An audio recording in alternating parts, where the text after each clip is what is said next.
Catch 'em all.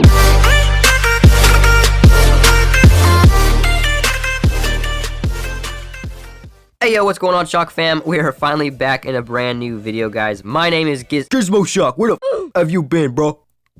Where you been at? I'm sorry, I just been a little busy. Busy doing what, eh? Masturbate? No, I'm not. No. So quick to deny, eh? Where you been, bro? I know. It's been a while. It's been a while, and I haven't kept my promise. But this week, I assure you, I'm gonna be able to keep my promise because I don't have any school to work with, and yeah. So if you guys don't know, I've been a part of Obelisk for about two weeks now, maybe 3 weeks. I'm not sure. But I'm now a board of director, or I'm part of the board of directors of Obelisk, and so I've got a lot of responsibilities there in the clan, you know, moderating chat and stuff like that. Plus, I'm still the social media manager of it, so I'm still managing both of those aspects. By the way, guys, go follow Obelisk on Twitter and Instagram, and actually we have a YouTube channel as well, so you guys can go check out that as well. All those links will be in the description below, guys. Obelisk is growing insanely fast. We're almost at 1,000 members, guys. We started about a month and 1 or 2 weeks ago. So our whole organization is about a month and 2 weeks old as Obelisk. Now, it was originally Force and Ace, and we combined together, and we made this awesome, you know, clan that is now known as Obelisk. And we've made some big moves, guys. We're almost at 900 right now, and we're about to get 1,000, you know, members in the clan in less than 2 months, which is absolutely insane. So as you guys can see, we are here in the Sanhok update, the 0.8 update for Pubg Lightspeed. That's the one. Hold on a second. There's a bunch of stuff going on in Pubg. I have to keep up with it. We have the 0.7 beta that released like a week ago, and then there's this for Sanhok and stuff like that. So yes, as you guys can see, I have my colors set to colorful right now just because I think the other colors, they just look washed out, and it's not very, like, pleasant to look at least in my opinion. You guys can have your own opinions, obviously. Why am I going into this? What's wrong? Please don't unsubscribe. I'm cool, I think. But so yeah, guys, I'm gonna be pretty much going over everything that is new within this 0.8 update right here. So there's a bunch of new grips, there's the new weapon, the QBZ, and then there's a couple of, actually the M24, the sniper rifle that in the global version right now is only found in drops, is actually found on the ground now, which is pretty insane. So it's like a Car 98, but it's the M24, so it does more damage, I think, question mark. And in this video, I'm going to be going over both long range and short range for the QBZ, and that's because I find 2 of them, and I can equip them both. I set one of them to full automatic, and then the other one to single targeting or something like that. So you guys are going to be seeing how they perform at long range and close range within this video here, and yeah. So one thing that I do have to get out of the way for Sanhok is there's a lot of campers, especially in the last circle. I mean, it's kind of a jungle map.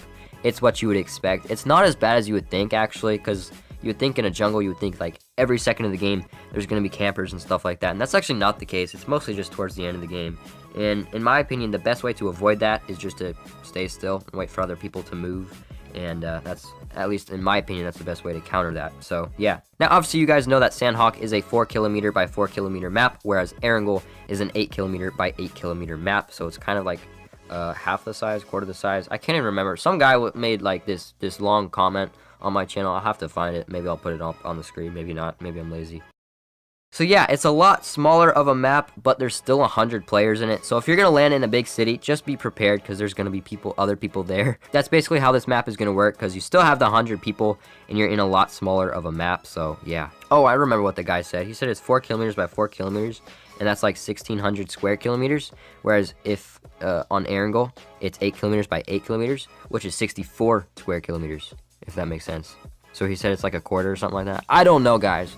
Maths. But yeah, so be prepared to get in some gunfights. That's kind of the purpose of this map. I remember the developers, I watched a video about how they created it, and the main goal was to keep it action-packed throughout the entire game. Meaning like it's not just the beginning and the end like in Erangel and Miramar. It's like throughout the entire game you're gonna be full of action and stuff like that. So the red zone in this map is actually a lot smaller, and that's obviously scaled down so that way it doesn't cover like a quarter of Sanhok here. So basically you guys can see on my map right now, the circle is pretty much directly over me, and it's pretty much the size of the mini map that you guys see. And one thing to note with this red circle is I feel like the bombs are more dense, and they're pretty close. You guys are going to see how close some of these bombs are going to hit me. And I think my building got hit, like, I know it at least got hit once, but it may have even gotten hit twice or something like that. And then several buildings around me got hit as well. So it's very dense when you're in the red zone, so a lot of bombs are going to be dropping around you. And the thing is, like, if you're outside, I feel like you're pretty much bound to get hit, at least from my experience, the way the bombs have worked around me anyways. So I would stay indoors. It's definitely the best way to go. Also, they seem to come down kind of faster, so I would just be careful whenever you're in the red zone. So just be warned, and I would definitely go inside if you're gonna be in the red zone. So yeah. Now obviously we have the new half grips. I already went over those in my everything in 0.8 update video, something like that. And so yeah, you guys know all about the those grips. You also know about the 3 times and the 6 times, but I have actually some gameplay here of the 3 times. It's my long range scope in this video, at least for the duration of how long I was alive. I couldn't find anything higher than a 3 times, but even if I did, I would only probably use the 3 times and the 6 times. And I really like the 3 times. I think it's my favorite scope because, like I said in my other video, the 4 times, especially in the last circle when everybody's really close to you, it's just hard to use. And then the 3 times, it's just like right in between the 2 times, and the 4 times. How many times am I going to say times? Weird. But anyways, I think the 3 times is just the best scope. The ghillie suit in this game here is actually pretty, it blends in with the grass pretty well.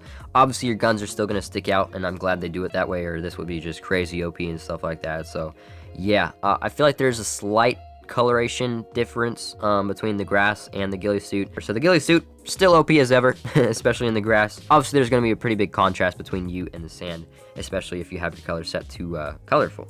Now as for the QBZ, I think it's a really good weapon overall. I can use it at close range. I can spray people. The recoil is a lot, like there's a pretty good amount of recoil, but the thing is, it's just vertical recoil. It's just up and down, and it's not very much to the side or whatever, so it's really easy to deal with, especially if you're not aiming down the sight or whatever. It's really easy to just spray it at somebody at close range or whatever without ADSing, and you'll be able to deal with them pretty easily. The damage is actually a little less than I was expecting. I thought it was going to be a lot more damage, but it's not as much as you think. It takes a lot of body shots to kill somebody. It even takes like 2 or 3 headshots with somebody wearing like a level 3 or a level 2 helmet or something like that. I don't know the stats exactly, so please don't get mad at me in the comments, alright? My job is to give you the general idea, not the exact stats. I could do that, but I'm too lazy. Please don't unsubscribe. I'm cool. Still. So anyways, oh wait, I shouldn't have done that. So yeah, the QBZ is pretty good at close range and at far range. I honestly I don't really have any problems with the rifle. If I find it, I'll pick it up. I'll probably grab it instead of...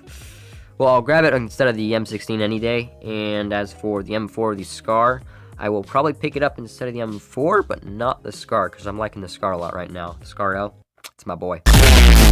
But yeah, guys, that's pretty much it. That's all I can really think of that's new within the game. Obviously, you can customize your crosshairs as well. I customized all mine to green because I think that's the best color, at least in my opinion. I heard Shroud saying, like, you should never do your colors in red or something like that. Maybe I misheard. I don't know. So I just kind of took his tips, and I decided to keep all my scopes green. So yeah, there's that customization that you can do.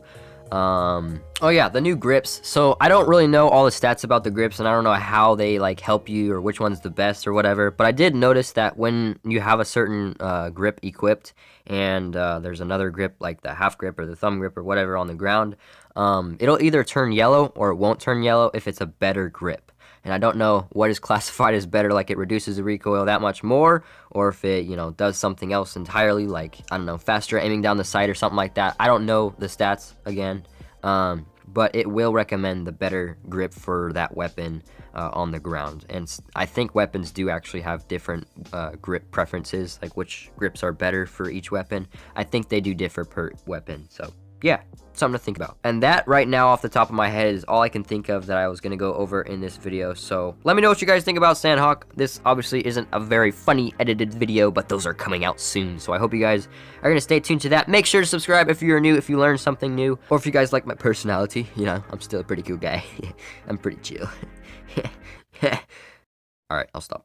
But anyways, guys, I will see you in the next one. Leave me your comments and suggestions and thoughts down in the comments below, and I will see you in the next one. See ya, and peace out.